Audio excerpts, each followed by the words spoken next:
Maka dua-dua jenis ni, hak mati dalam kufur ataupun mati dalam keadaan dia ni sekutukan Allah, dua-dua ni kekal di dalam neraka. Jadi kena kait tu. Yang kata orang kafir dan musyrik ni yang mati dalam kufur dan juga syirik dia tu lah. Tapi kalau dia dan masuk Islam, sehari ada masuk Islam, lepas tu mati, hak ni bahagia sangatlah.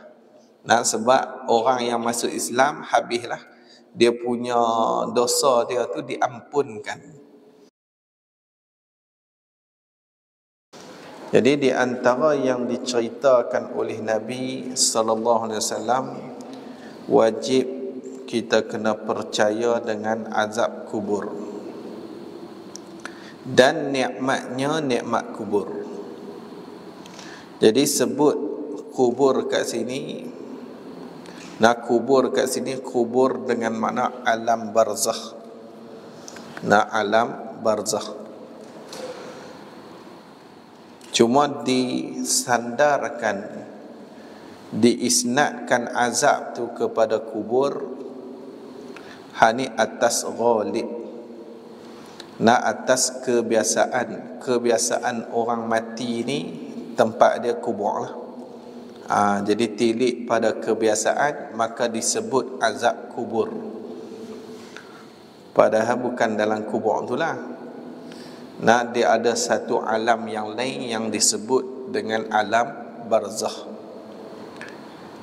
Disebut dalam Quran, Allah Ta'ala firman, wa min waraihim barzakhun ila yaumi yub'athun wa min waraihim.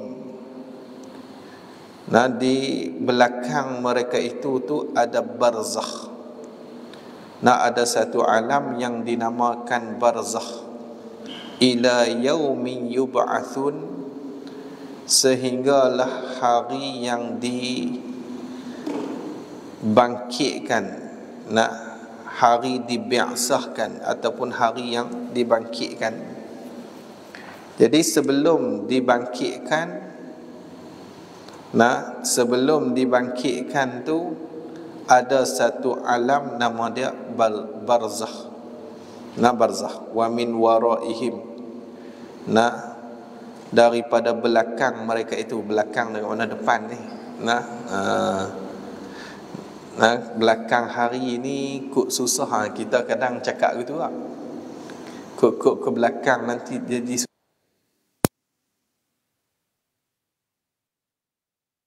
jadi ke depan ni dia ada barzakh. Depan manusia ni ada barzakh sampailah dibangkitkan semula. Jadi kubur kat sini, kubur dengan makna alam barzakh.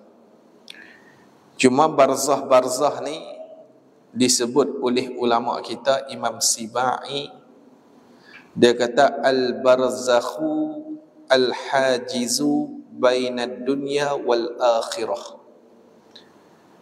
Bermula barzakh ni iaitulah yang memisahkan, al-hajizu bainad dunya wal akhirah, yang memisahkan di antara dunia dan akhirat. Dia dunia pun tak, akhirat pun tak. Tu barzakh. Cuma kata Imam Sibai, dia kata walahu zamanun wa makanun wa halun. Ada bagi barzakh ni, dia ada masa dan tempat dan hal, keadaan. Ada masa, ada tempat, ada hal. Maka masa bagi barzakh tu iaitulah ketika mana mati sehinggalah hari dibangkitkan semula. Tu orang panggil masa bagi barzakh. Mula daripada mati, lepas tu sampailah bangkit semula. Adapun tempat dia, disebut oleh Imam Sibai, dia kata minal qabri ila illiyin li arwahi ahli sa'adati. Tempat bagi barzakh ni iaitulah daripada kubur sehinggalah illiyin, syurga yang tinggi lah. Nah, sehinggalah syurga yang tinggi untuk arwah ahli sa'adah, orang-orang yang berbahagia.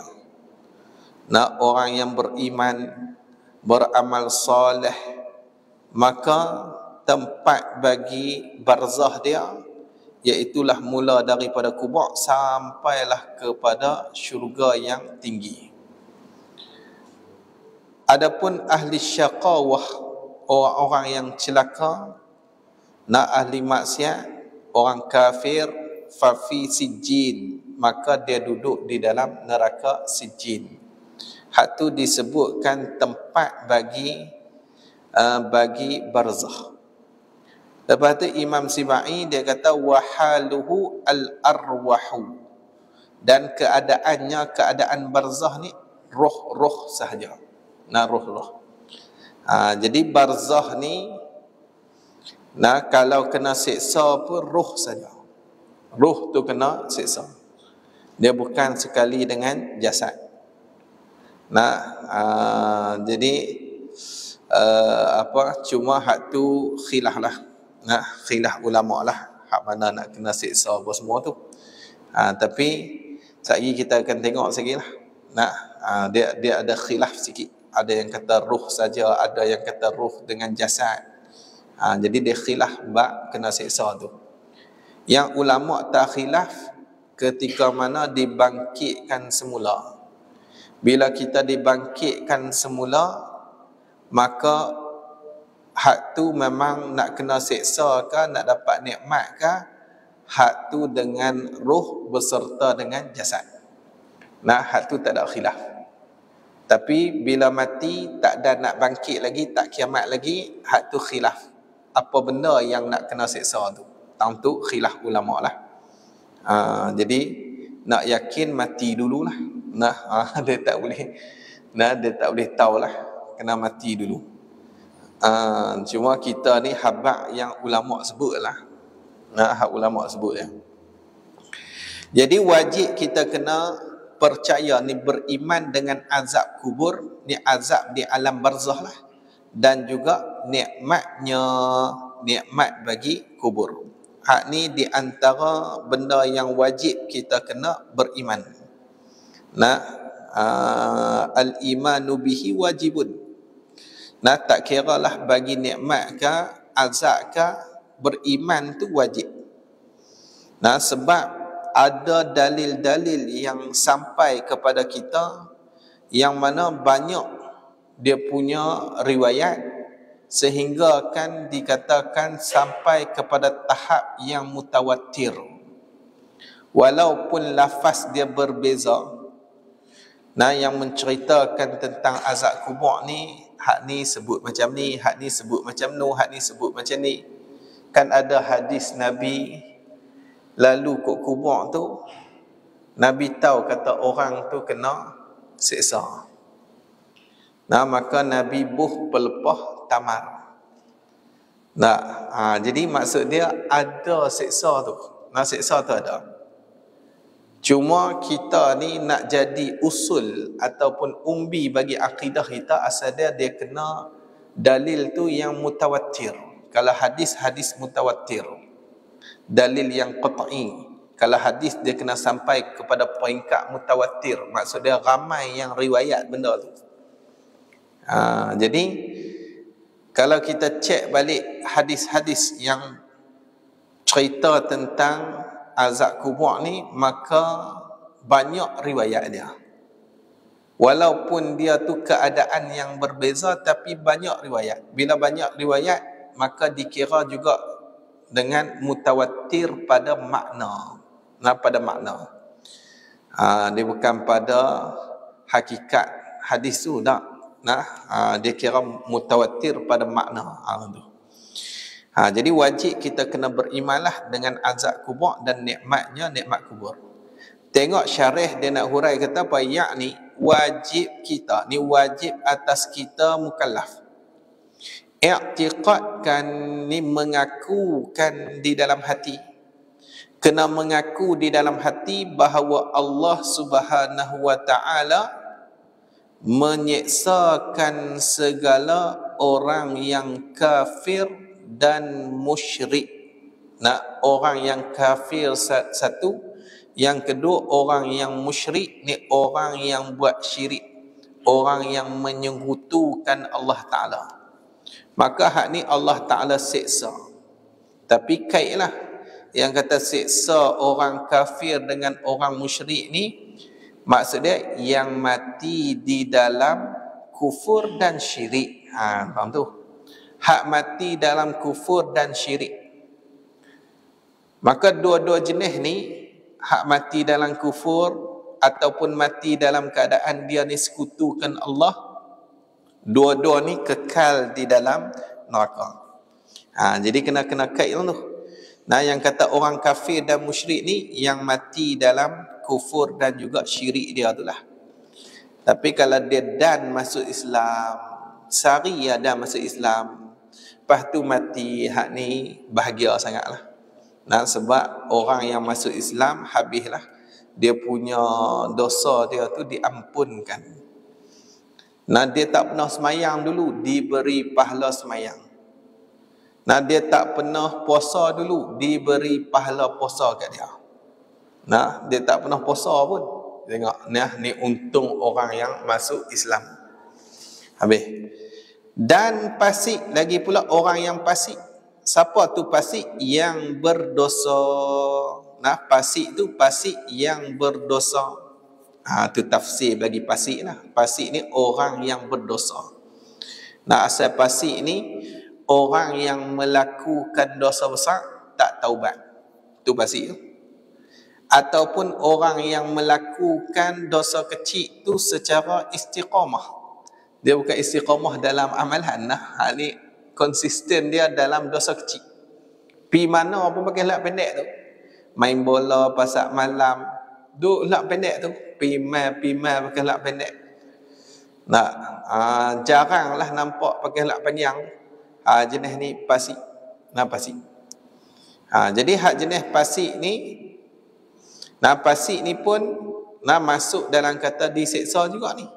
Tapi kita kena kait sikit lah. Yang kata fasik yang berdosa ni kita kena kait macam ni. Jika tidak diampunkan. Gitu. Kalau tak diampunkan. Tapi kalau Allah Ta'ala ampun, lepaslah. Lepas. Habis tu. Lepas tu dia kata apa? Dan memberi nikmat dan atah dekat menyeksa. Ni bahawa Allah Subhanahu Wa Ta'ala tu memberi nikmat dan kesenangan. Nah, bagi nikmat dan kesenangan tu bagi segala orang yang mukmin. Nah, Tuhan bagi nikmat, bagi kesenangan bagi segala orang yang mukmin ni, yang beriman. Lepas tu mukmin tu pula yang beramalkan amalan yang soleh. Nah, dia buat kerja-kerja yang baik. Nah, maka orang yang macam ni akan dapat nikmat di alam barzah. Ni pun wajib kita kena beriman. Nah, kata adanya nikmat di alam barzah tu.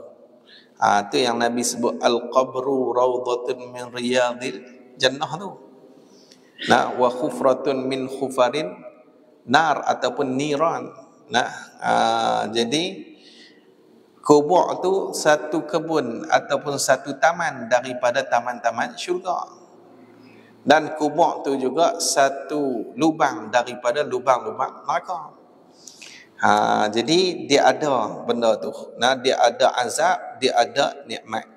Jadi orang yang mukmin ni Allah Ta'ala akan bagi nikmat dan kesenangan bagi segala orang yang mukmin, yang beriman, yang beramalkan amalan yang soleh. Bila tu yang kata menyeksa dan memberi nikmat, kemudian takluk pada menyeksa dan memberi nikmat. Orang panggil takluk tanazuk, takluk berebut. Menyeksa dan memberi nikmat tu kemudian ni selepas daripada matinya. Mati orang tu lah. Selepas daripada mati tu, hak tu kalau hak nak kena seksa, kena seksa. Kalau hak nak kena azab, dia kena azab. Sama ada ditanamkan di dalam kubur. Ni takmim pada kata mati itulah. Nah, sama ada matinya tu ditanamkan di dalam kubur atau lainnya lain daripada ditanam dalam kubur. Tu kata sebut azab kubur ni bukannya mesti kena tanam dalam kubur baru kena seksa dah. Bukan macam tu. Nah, sebab tu dia kata lainnya lain daripada ditanam pun kena juga. Tak payah suruhlah abang. Ni doa pesan saya kat anak. Nanti ayah mati jangan tanam lah. Takut kena azab pula. Hang awet tu mumia lah. Betul hang simpan lah tang mana. Yang bulan kubur lagi kena azab teruk pak hang. Oi nah. Tak payah pesan gitulah kat anak. Nah, dia tak kira mati tak kena tanam ke, kena makan dengan binatang ke, ataupun mati jatuh laut tak jumpa hancur biru tu, tetap kena juga. Nah, kena juga. Dia bukan mesti kena tanam dalam kubur baru kena azab, baru dapat nikmat dak. Nah, dia kira mati ya tak kira cara mana pun. Sebab tu dia kata sama ada ditanamkan di dalam kubur atau lainnya lain daripada ditanam. Tak kira tu. Habis. Dan diidhafat tu perbetul hamzah dia. Dia tak hamzah atas tu. Nah, dia kata hamzah bawah. Lagi baca adhafat pula ni. Nah, dan diidhafat. Nah, diidhafat ni maksudnya disandarkan. Dan disandarkan siksa kepada kubur. Tengok. Sebab apa kita duk kata siksa kubur, nikmat kubur? Sebab apa sandar dekat kubur tu? Ilat diizafat tu kerana yang ghalib dikuburkan. Nah, yang ghalib ni yang kebiasaan mati itu dikuburkan. Kau tu. Hak biasa dia orang mati ni kubur ah. Nah, hak tu biasalah. Cuma ada yang luar biasa. Nah, dia mati dekat dalam laut, ada juga. Sebab tu kalau kita mengaji bab jenazah. Kitab ni dia ada lah bab jenazah, tapi saya tak tahulah bila nak sampai tu. Itu kita baca bab apa? Bab korban. Ada juga dalam kitab ni bab korban, bab akikah. Dia ada belakang dalam kitab ni. Hukum hudud pun ada. Hukum hudud. Nak bab apa? Semua ada. Cuma masa tu tak tahu dan kata dan lah. Tak apalah kita lalu belakang lah. Tak kat mana dan lah. Jadi nak abang kata nak cerita kalau kita mengaji bab jenazah ni, kitabul janaiz ni, kalau orang tu mati di atas kapal, nak pi darat tu jauh lagi. Nak tanam lagu mana dekat laut. Maka boleh kita lepas dia tu dalam laut. Kita ikatlah dekat papan ke apa ke, lepas mayang tu, dah nak tanam tak boleh lah di laut. Nak pi darat jauh lagi, kalau duk biak dia busuk habis kapal tu. Jadi ulama kata boleh kita ni lepas dalam laut, lepas elok lah. Yang angkat cempung lempak gitu lah. Hari lempak kepala dulu lah. Buat bagi pelik-pelik ke tak payahlah. Tu jadi haram balik buat kerja gitu kat mayat.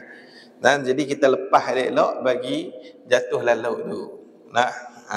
Gitu. Tu dia kata mati bukan di dalam kubur. Dia tak kena tanam dalam kubur. Habis tu tak dapat nikmat tak kena azab. Dah sama aja. Sama aja.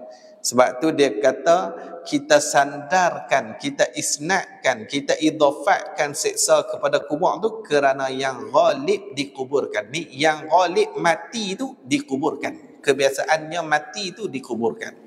Sebab tu dikatakan azab kubur. Nikmat kubur. Habis hang tu. Lagi dia kata lagi, dan wajib kita i'tiqadkan. Wajib kita kena mengaku juga di dalam hati kita ni. Kena i'tiqad apa? Soal dua malaikat. Soal ni pertanyaan dua malaikat. Soal dua malaikat idhafat kepada fa'il. Maksudnya soal oleh dua malaikat. Pertanyaan oleh dua malaikat. ada dua malaikat yang akan mai tanya dekat kubur nanti. Dua malaikat ni yang dinamakan akan dua malaikat ni fattanal quburi. Fattana al-quburi. Fattan dengan mana yang sangat memfitnahkan. Hal ni orang panggil sirah mubalaghah. Yang sangat memfitnahkan kubur. Sangat memfitnahkan kubur. Tu malaikat, dua malaikat tu. Siapa dia dua malaikat tu? Iaitu dua malaikat tu Munkar dan Nakir. Ni kita maklum lah. Munkar dan Nakir. Cuma bab Munkar dan Nakir ni disebut oleh Imam Sibai. Dia kata sebut Munkar dan Nakir ni hak ni bi'tibaril kafiri. I'tibar orang kafir. Yang akan mai dua tu Munkar dan Nakir lah. Kalau kita i'tibar orang kafir, nama malaikat hak nak mai tu Munkar dan Nakir. Munkar yang mengingkarkan. Tapi Imam Sibai kata wa amma bi'tibaril mu'mini fahuma mubashshirun wa bashirun. Adapun dengan iktibar orang yang beriman, maka bermula keduanya malaikat tu ialah mubashir dan bashir. Tu nama dia. Kalau iktibar dua tu mai kepada orang yang beriman, iktibar kata kita tilik kata dua malaikat ni mai dekat orang yang beriman, maka nama malaikat ni mubashir dan bashir. Tu nama bagi malaikat tu.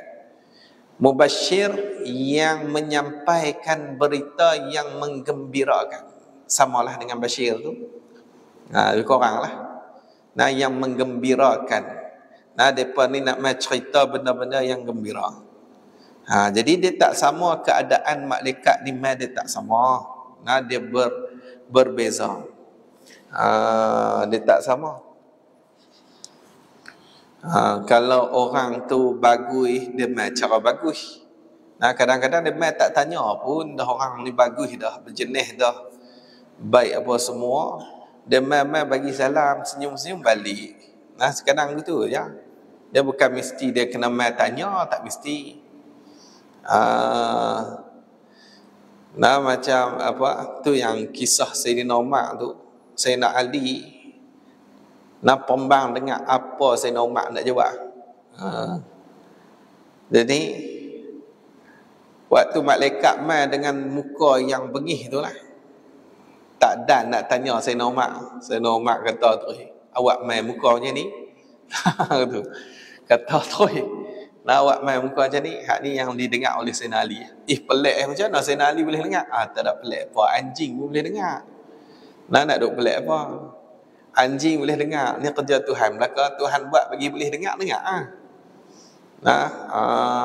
Takkan Sayyidina Ali dengan anjing tu hebat anjing lagi. Pelik lah. Jadi kalau Tuhan nak bagi dia dengar, ni karamah lah. Karamah sahabat. Dia dengar. Sayyidina Umar kata, jangan duk main dah muka macam ni. Dekat orang beriman, jangan duk main muka macam ni. Huduh lah.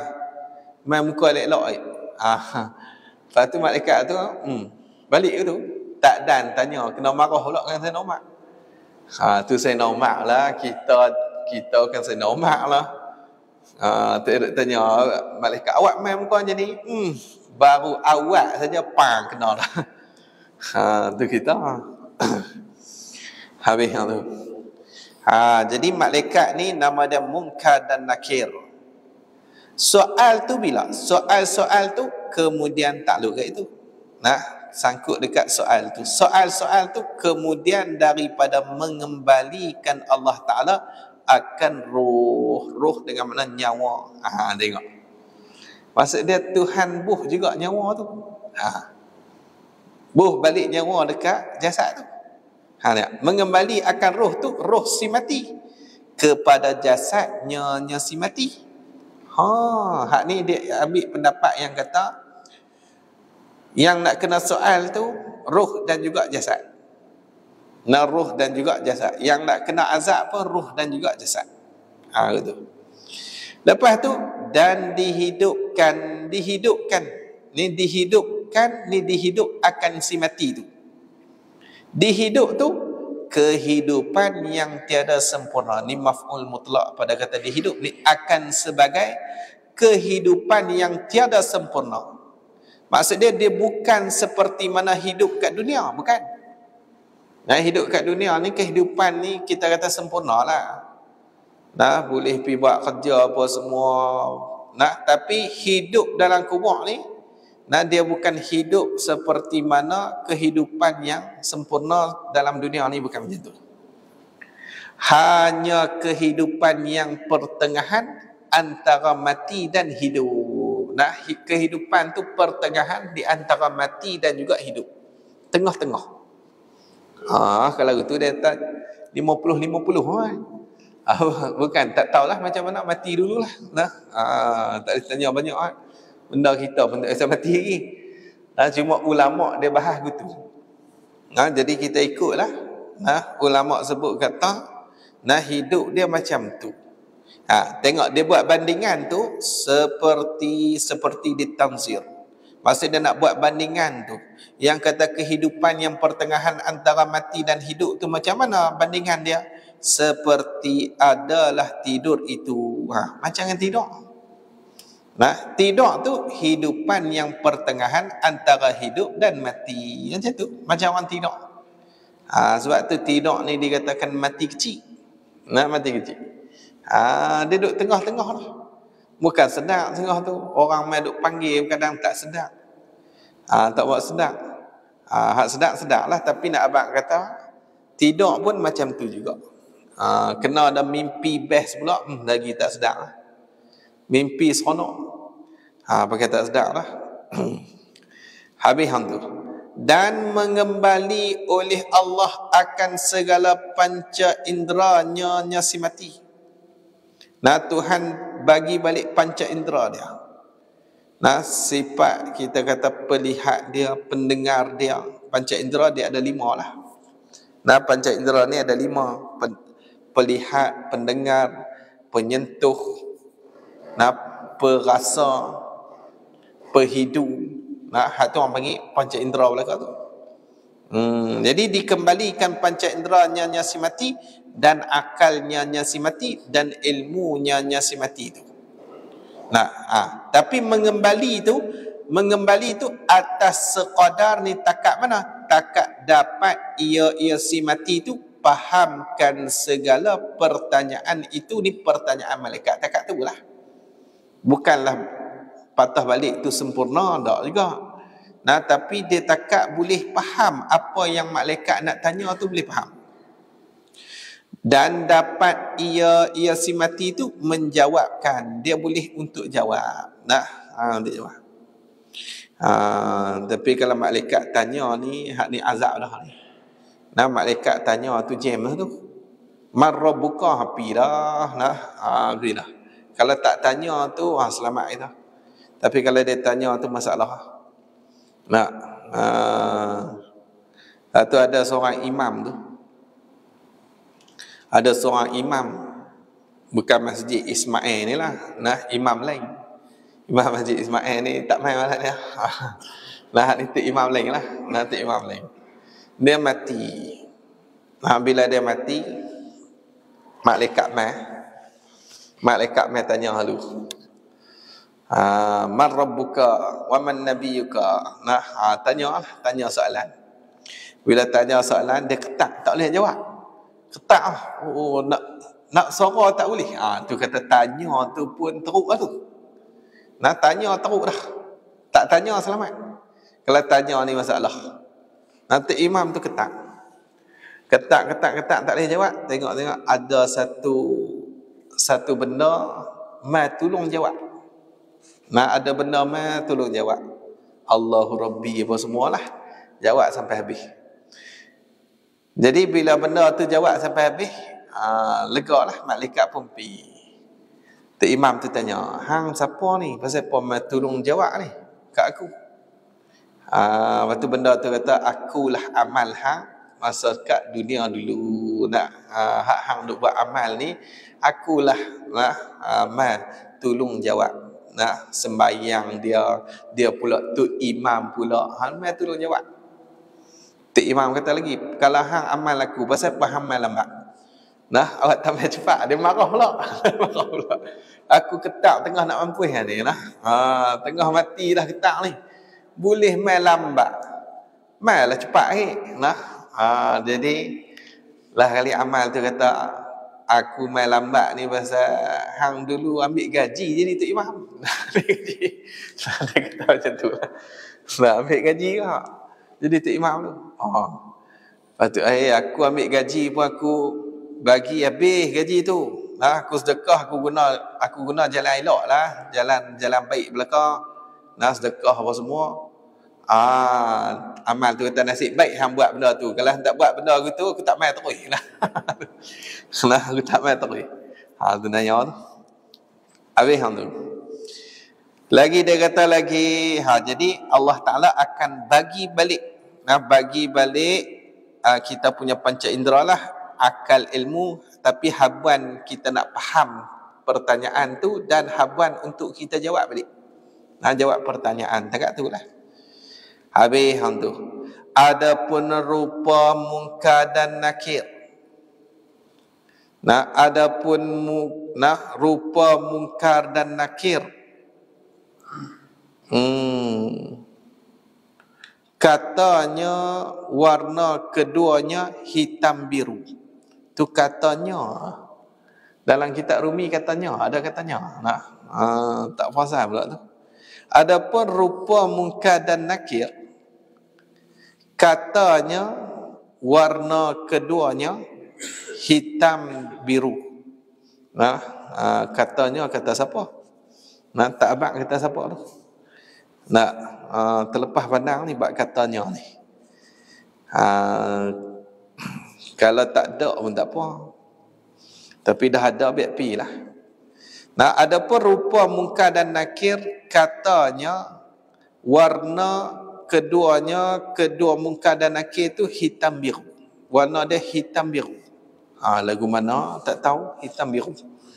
Dan mata keduanya besar. Mata kedua dia tu besar seperti periuk tembaga. Balik cek tengok periuk tembaga tu. Saiz mana saya tak tahu. Dan suara keduanya seperti guruh. Suara macam guruh dah. Apabila berkata keduanya munkar dan nakir tu, keluar daripada mulut keduanya munkar dan nakir tu, keluar apa? Api yang bernyala. Ni oleh api yang bernyala. Fa'il bagi keluar. Keluar tu oleh api yang bernyala. Cakap keluar api. Cakap saja keluar api. Terang mana tak tahu. Dan pada tangan tiap-tiap satunya, ni tiap-tiap satunya, satu daripada keduanya tu, pemukul ni ada pemukul besi. Tiap-tiap tangan bagi dua-dua malaikat itulah ada pemukul besi. Jika dipukulkan, jika ni fardu takdir lah, bukan pukul sungguh. Buat kira-kira tengok. Jika dipukulkan, kalaulah pemukul besi itu dia pukul. Malaikat tu pukul dengan pemukul besi itu. Dipukulkan mana? Bukit-bukit dengan dia dengan pemukul tu. Nescaya hancur sekaliannya sekalian bukit. Kalau dia pukul bukit pun hancur. Kita bukit pakai backhoe, lah. Alat apa? Kena buh bom lah, tu pun kena hancur semua. Hak ni dia buh sedah, pum, nak hancur. Nak hancur bukit. Boleh fikir tengok. Kalau dia pukul kita, bukit pun hancur, lah. Kita mah kena tak ada rupa terus lah. Hilang terus ya. Rupa tu. Tu hak tu rupa malaikat munkar dan nakir. Habis hang tu. Dan wajib kita i'tiqadkan bahawa sekalian makhluk itu bangkit pada hari kiamat daripada kubur, yakni dihidupkan segala makhluk kemudian daripada mati sekalian makhluk tu. Nah, dihidupkan balik. Nah, semua dah mati ni dihidupkan balik. Bangkit ni selepas daripada ditiupkan sangkakala yang kedua. Nah, sangkakala yang kedua, selepas ditiupkan sangkakala yang kedua, maka bangkit. Nah, waktu ditiupkan sangkakala yang pertama pakat mati. Adalah beberapa malaikat yang dikatakan tak mati, tapi lepas tu mati juga. Nah, mati juga. Di antaranya hak tiup, tukang tiup tu. Tapi dia mati juga. Mati lepas tu ada 40 tahun pula. Nah, disebut dalam satu hadis 40 tahun pula baru bangkit balik. Nah, waktu 40 tahun tu Tuhan kata macam-macam lah. Meletak habis lah. Mana pi raja-raja dunia dulu. Nah, mana pi habis. YB, PMX, YZ. Nah, dia tanya habis. Nah, tanya habis. Nak mana pi habis. Nah, dulu hampa kuasa sangat. Nah, lah ni hampa pi mana habis. Jadi tu yang kata apa, lepas dekat-dekat dengan 40 tahun tu ada satu riwayat kata turun ayat hujan macam dengan ayat mani, turun. Lepas tu manusia ni jasad dia naik balik. Naik jasad manusia. Bila naik jasad manusia tu, nah, ruh tu Allah Ta'ala perintahkan ruh ni masuk dalam jasad masing-masing. Nah, itulah.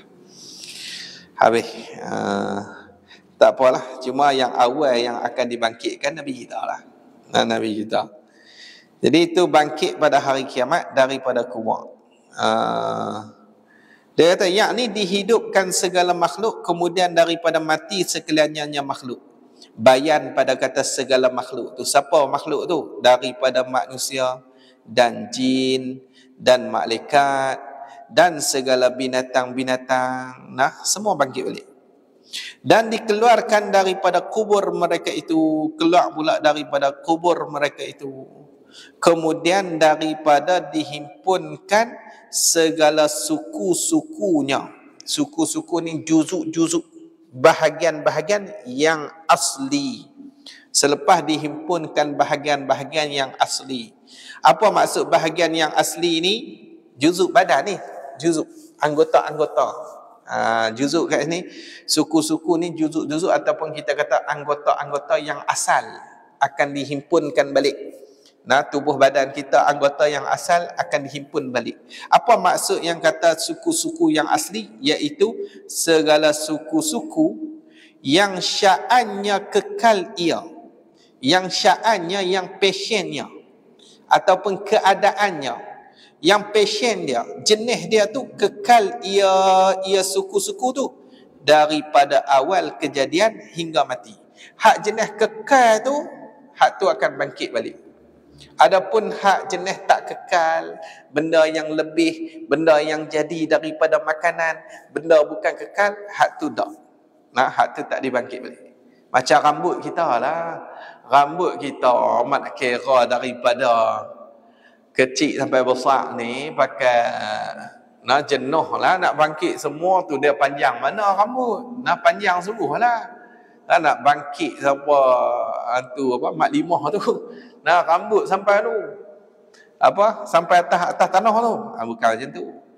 Dia kira bangkit hak asal saja, hak kekal. Hak tambah tu, hak tu tak ada dah, habis dah tu. Jadi hak kekal ia daripada awal kejadian hingga mati. Dan jikalau dipotongkan dia, kan suku-suku tu dahulu daripada mati seorang tu sekalipun. Ni royah pada kata dibangkitkan, dihimpunkan segala suku tu. Dan jikalau dipotongkan dia kan suku-suku tu dahulu daripada matinya sekalipun. Walaupun kita dah potong dah suku-suku tu, sebelum daripada mati. Benda tu benda hak kekal, tapi kita potong buang. Tu pun dibangkit juga. Dah bangkit juga. Macam kencing manis kan, potong kaki. Tu. Nah, dia tahu aku nanti bangkit tak ada lah kaki belah. Tak. Nah, ada apa tu? Ada balik. Kencing manis tak ada. Hak tu benda yang lebih. Lah, benda lebih. Kencing manis ada lagi tak kalau bangkit ni? Tak ada lah. Nak kencing manis ke gout ke apa ke lah, hilang lah. Sama lah. Kalau hak ancak pun dia akan bangkit balik. Dia kira anggota yang asal tu. Asal tu dia akan bangkit balik. Bersalahan yang tiada kekal, hak tak kekal tak bangkit. Seperti rambut dan kuku, hak tu tak bangkit lah. Nah, kalau kuku hak panjang kita duk kerak buang tu, hak tu tak ada lah. Dia benda tak kekal tu, hak tu dia tak bangkit lah. Bangkit juga tu dia kuku. Jadi dulu ada orang hak simpan tu, masuk book of record tu, simpan kuku tu, pengotak nak mampu. Dan dia heret gundi kuku dia. Orang India lah, pimai nak masuk book of record punya pasal. Dan simpan kuku sampai tak mana kerak. Tu geng kotak tu. Habis tu, dan setengah daripada yang dikhabarkan wallahu a'lam.